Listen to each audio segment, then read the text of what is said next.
Hello everyone, welcome back to the channel. मैं हूं आपके साथ पंकज। बच्चों, आज हम स्टार्ट कर रहे हैं क्लास 11th की इकोनॉमिक्स का स्टैटिस्टिक्स का पार्ट। हमने माइक्रो के कुछ चैप्टर ऑलरेडी कर लिए थे, जैसे डिमांड, इंट्रोडक्शन, ये वाले चैप्टर हम कर चुके थे।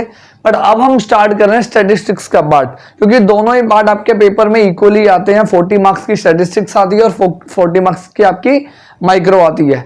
अब देखो, स्टैटिस्टिक्स में मोस्टली स्कूलों में जो चैप्टर आते हैं 1 to 7 तक आते हैं। अब जब आप उनकी वेटेज देखोगे तो जो आपका सेकंड चैप्टर है, अब सेकंड चैप्टर देखो हर बुक में अलग है। अगर आप टीआर जैन की बात कर रहे हो तो सेकंड चैप्टर है कलेक्शन ऑफ डेटा, लेकिन आप संदीप गर्ग की बात कर रहे हो तो collection of data third chapter है। लेकिन टीआर जैन में कलेक्शन ऑफ डेटा दो पार्ट्स में डिवाइड है, एक कलेक्शन ऑफ डेटा और एक कलेक्शन ऑफ डेटा में सेंसर और सैंपल मेथड वाला। बट वहीं संदीप गर्ग में कलेक्शन ऑफ डेटा एक ही सिंगल चैप्टर है, सेंसर और सैंपल को मिला के। तो मैं जो आपको करवाऊंगा वो मिला के ही करवाने वाला हूं, मतलब पार्ट वाइज आपकी वीडियो आएगी। तो आपका देखना कि आपके स्कूल में वैसे तो दोनों ही चैप्टर आ रहे होते हैं मोस्टली, तो आपने उस हिसाब से करना। और बहुत इंपॉर्टेंट है ये दोनों चैप्टर, बिकॉज इनकी वेटेज जो है वो काफी ज्यादा रहती है आपकी, चाहे हाफ ईयरली हो चाहे आपका फाइनल एग्जाम को, और है भी बहुत ईजी।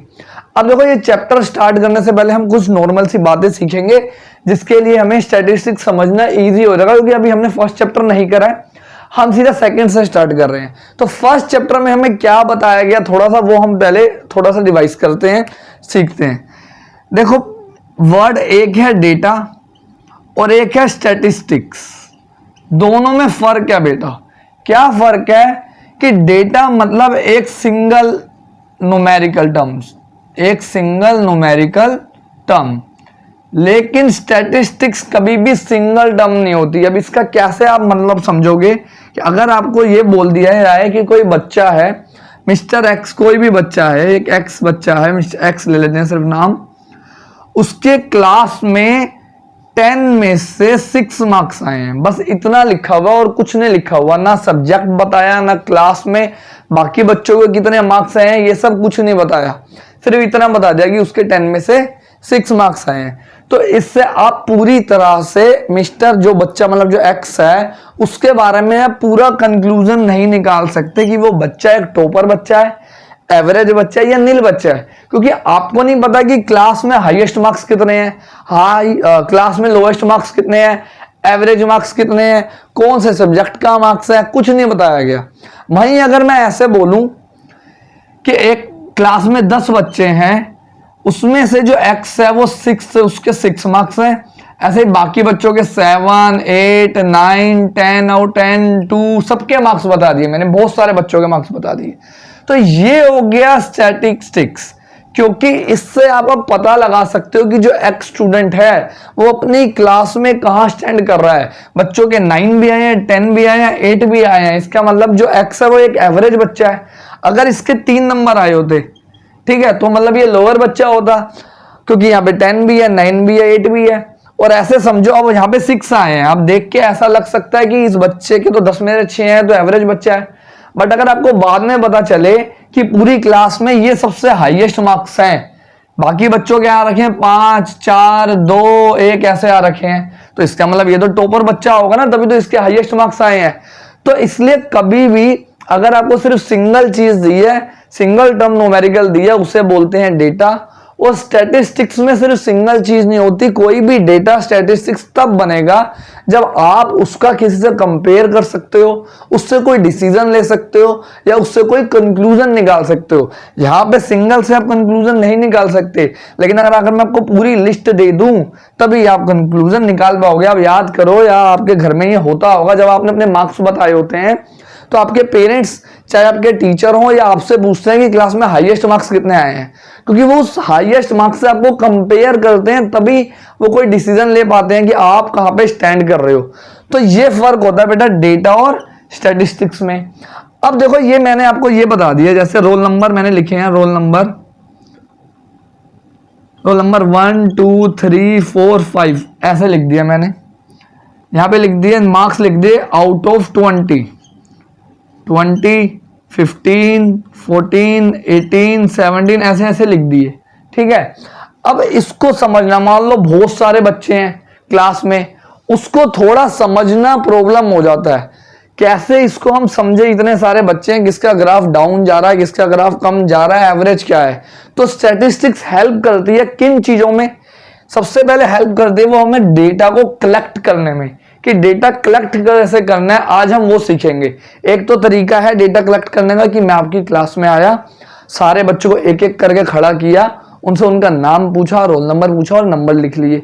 दूसरा है मैं सीधा आपके क्लास टीचर के पास गया, वहां से लिस्ट निकलवा ली। ऐसे बहुत सारे मेथड होते हैं, तो हम वो सीखते हैं। ये सारी स्टेजेस हैं जो हमने चैप्टर 1 में पढ़नी है। चैप्टर 1 की 1 शॉर्ट वीडियो मैं आपकी अपलोड कर दूंगा, उसमें कवर हो जाएगा। जहां मैं आपको क्यों समझा रहा हूं ये, ताकि आपको पता लग जाए कि हमने स्टैटिस्टिक्स में पढ़ना क्या होता है। तो एक होता है कलेक्शन ऑफ डेटा।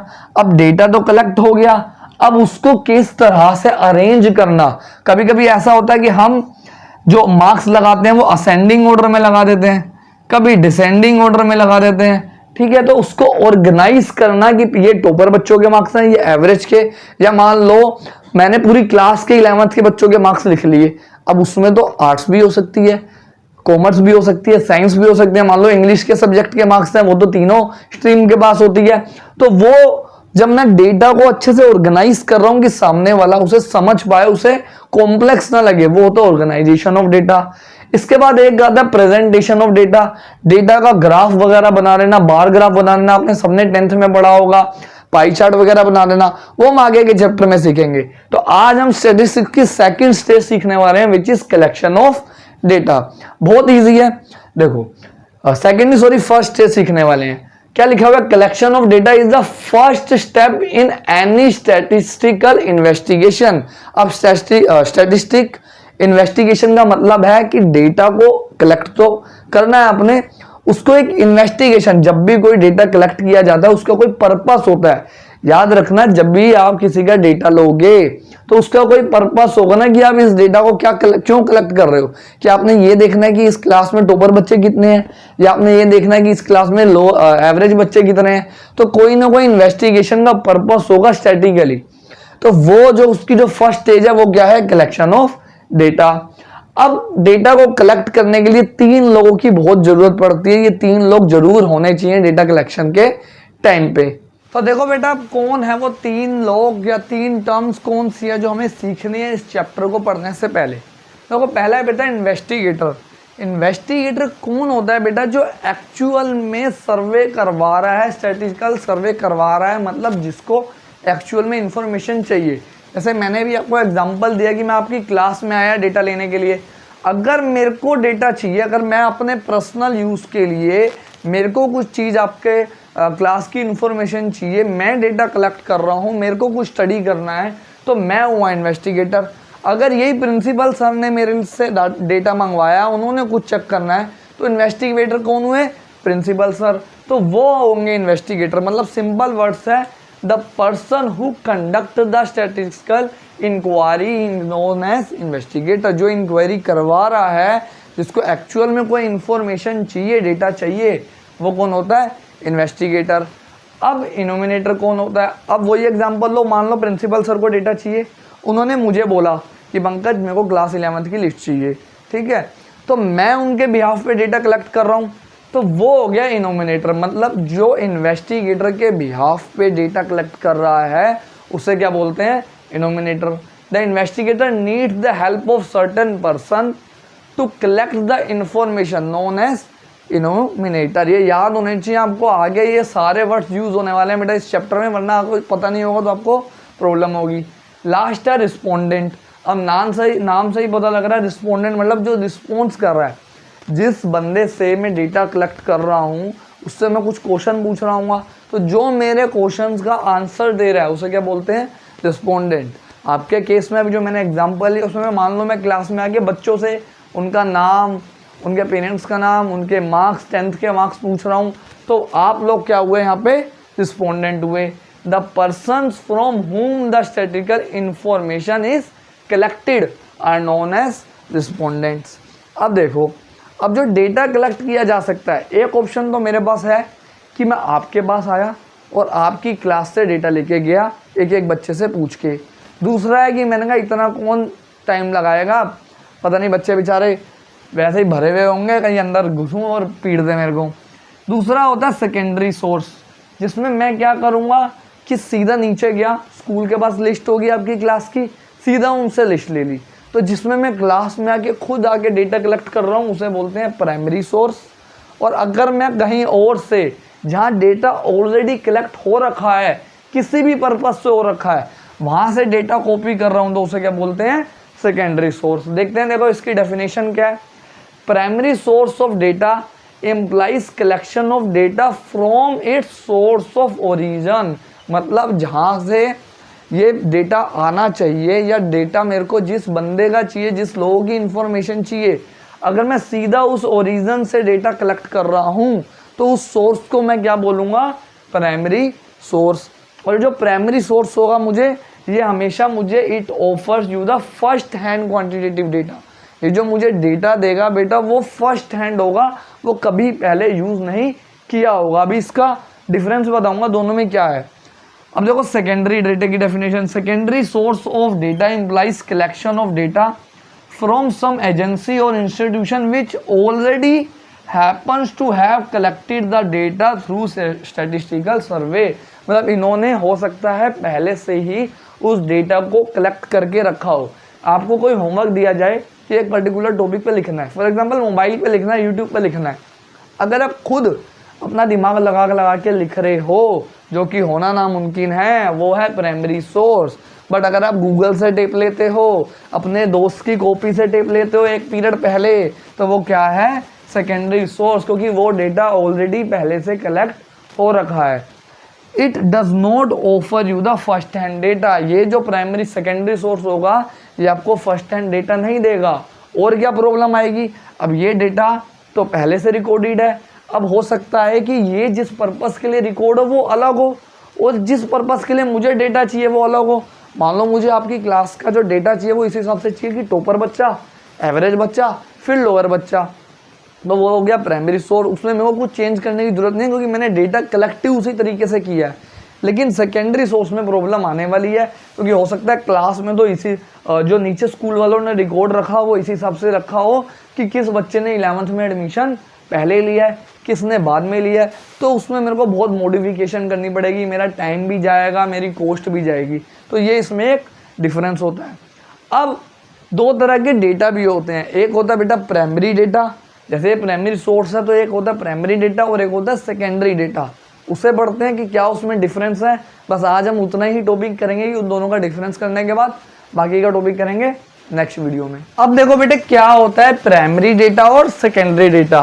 देखो डेटा हमें सोर्स पढ़ लिया, सोर्स वो है जिस जगह से मैं डेटा कलेक्ट कर रहा हूँ, मतलब जो ओरिजिन है। मुझे आपकी क्लास 11th का डेटा चाहिए तो मैं सीधा क्लास 11th में आके डेटा ले रहा हूँ, वो हो गया क्लास 11th क्या हुई, मेरा प्राइमरी सोर्स।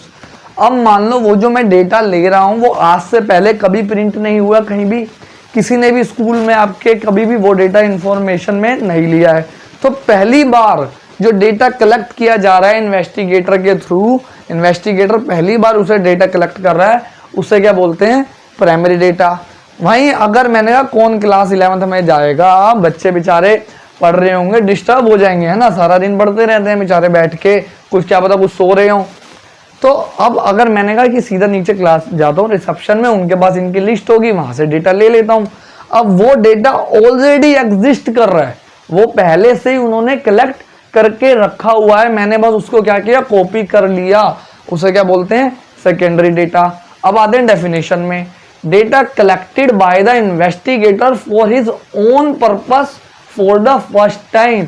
और मैं जो डेटा कलेक्ट कर रहा हूँ आपकी क्लास से, वो मेरा कोई पहले से पर्पस डिसाइड होगा कि मेरे को कितना डेटा चाहिए, किस हिसाब से डेटा चाहिए और क्यों चाहिए डाटा। तो मेरा पर्पस पहले से ही डेटा कलेक्ट करने का पता है मुझे, और मैं पहली बार कर रहा हूँ from beginning to end, starting से लेके एंड तक मैं खुद डेटा कलेक्ट कर रहा हूँ, पहली बार कर रहा हूँ, उसे क्या बोलेंगे, प्राइमरी डेटा।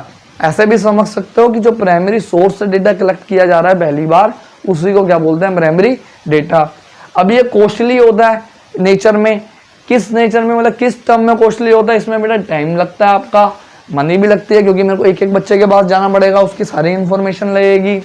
नेक्स्ट, ये जो एक स्पेसिफिक पर्पस के लिए कलेक्ट किया जाता है, स्कूल वालों ने जो डेटा कलेक्ट किया होगा, हो सकता है उन्होंने जो आपका लिस्ट बनाइए वो इस बेसिस पे बनाइए कि कौन पहले बच्चा है, तो उस बाद में एडमिशन में 11th में लिया, किसने 3rd लिया, किसने 4th लिया। लेकिन मेरे को जो डेटा चाहिए वो इस हिसाब से चाहिए कि टॉपर बच्चा, एवरेज बच्चा, फिर लोअर बच्चा। तो मेरा जो पर्पस है वो स्पेसिफिक होगा, मैं उसी हिसाब से डेटा रिकॉर्ड करूंगा। अब सेकेंडरी में आते हैं, data which are already in the existence, ये डेटा पहले से ही एग्जिस्टेंस में है, and which have been collected for some other purpose is known as secondary data. अब स्कूल वालों ने तो अपने अलग पर्पस से, उन्हें बस एक बच्चों की लिस्ट चाहिए थी, रिकॉर्ड चाहिए था, उनका पर्पस तो वो था, बट मेरा पर्पस तो अलग था। तो मेरे पर्पस से अलग पर्पस के लिए जो डेटा कलेक्ट किया गया उसे क्या बोलेंगे, सेकेंडरी डेटा। लेकिन ये लेस कॉस्टली होगा, मतलब टाइम कम लगेगा और मनी भी कम लगेगा, क्योंकि मैं सीधा जाऊंगा, 1 मिनट लगेगा, वो मेरे को लिस्ट प्रिंट करके दे देंगे। और ये हमने ऑलरेडी बोल दिया कि इसका जो पर्पस है वो अलग होता है। इसमें आप और पॉइंट्स भी बना सकते हो, ये ज़्यादा एक्यूरेट होगा, ज़्यादा रिलायबल होगा, क्योंकि ये मैंने खुद कलेक्ट किया है, मैं इस पर ज़्यादा विश्वास रखूँगा। इसमें हो सकता है मेरे को विश्वास ना हो सकता है उसमें किस बच्चे का ऐसा नाम हो जिसने एडमिशन बाद में ना लिया हो, या बाद में कोई नया बच्चा आया हो उसमें इसका लिस्ट पे नाम ना हो, तो ये थोड़ा लेस एक्यूरेट होता है, लेस रिलायबल होता है। इसमें मॉडिफिकेशन की जरूरत पड़ेगी, लेकिन इसमें कोई मॉडिफिकेशन की जरूरत नहीं पड़ेगी, या फिर अगर पड़ेगी भी तो कब मॉडिफिकेशन की जरूरत पड़ेगी, क्योंकि ये मैंने पहले से ही उस हिसाब से रिकॉर्ड किया होगा जो मेरा पर्पस है डेटा को कलेक्ट करने का। ये हो गया बेटा आज का हमारा टॉपिक।